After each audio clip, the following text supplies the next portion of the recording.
L'enquête de ce samedi. Depuis quelques années, le vin, ou plutôt certains grands vins, sont devenus des placements alternatifs. Cependant, il faut ici, comme ailleurs, respecter certaines règles de prudence. D'autant que ces placements ne sont pas soumis à la réglementation des autres instruments financiers. Les grands crus sont-ils toujours de bons placements? Diane Schlinger, David Dameda et nos bureaux de Marseille et de Bordeaux, bien sûr. À Marseille, ils sont tous au rendez-vous.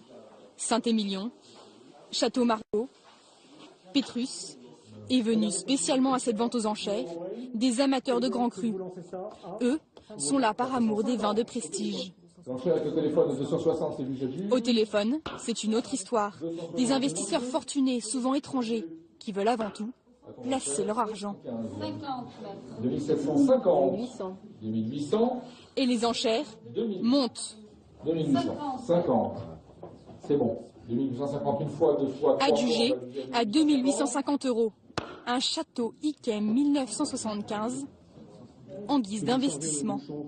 Au téléphone, ce ne sont que des revendeurs. Ce sont des gens qui achètent professionnellement, qui ont des mandats et qui revendent ça souvent aux États-Unis, au Canada et souvent à Hong Kong.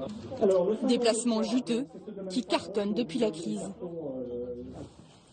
Pour ce financier, le vin est une valeur bien plus sûre que la bourse.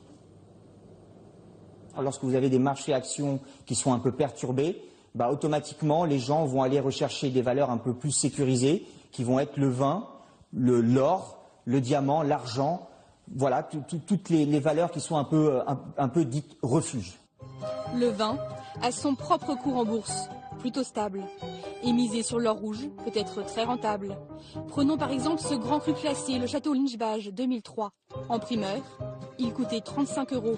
Aujourd'hui, il en vaut près de 200 et dans 5 ans, il pourrait atteindre 280 €, soit 7 fois le prix d'origine. Un marché qui s'élargit.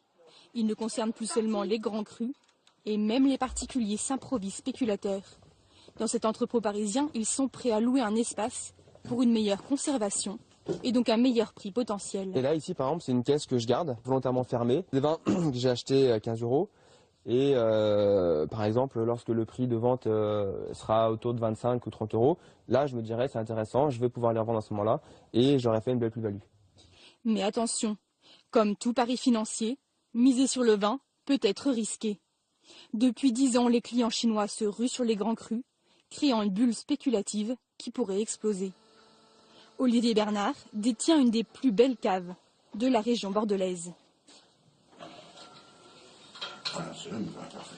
Chaque vin est choisi avec soin. Et pour lui, la condition pour investir reste la passion. Le trader du vin, c'est celui qui ne connaît pas. Et lui, il a de bonnes chances de se planter.